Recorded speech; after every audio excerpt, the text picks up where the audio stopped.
This week's verse is Philippians 4:13. It's a very often quoted verse, many times out of context, but it says this: "For I can do everything through Christ who gives me strength."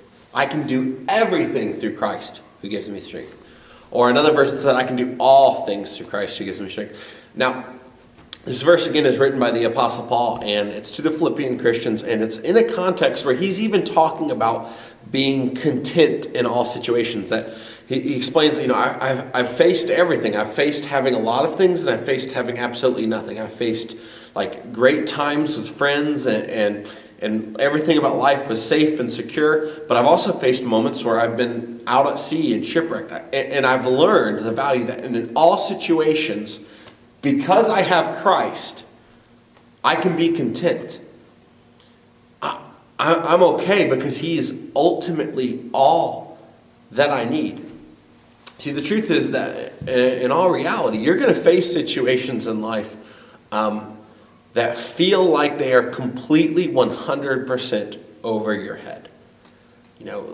Often quoted as being a Bible verse is that Christ will never put on you more than you can bear. Actually, that's not true. The Bible verse that cites that is, it says, God will never allow you to be tempted more than you can bear.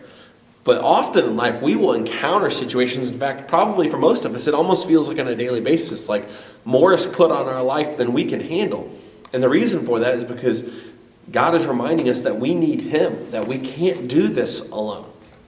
And so, as we're reading this verse, what we have to realize is that we need Christ, and that whenever you go through those situations that don't make sense, whenever you're facing that pain or that test or that trial, or you're going through something, or a family member or a friend or someone, what we ultimately need is we need Christ. Because if He's with us, it changes our perspective of that situation.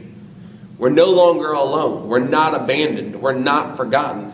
As we've talked about already, He can use it for good, even the most broken situation. And so today I would just challenge you to stop whatever it is that you're doing and to change your perspective. Allow yourself to see it through the eyes of Christ, and to realize that no matter what you're going through, that you're not alone, that Jesus is with you, and that you can rely on Him. So we can say, along with the Apostle Paul, I truly can do everything through Christ because He gives me strength.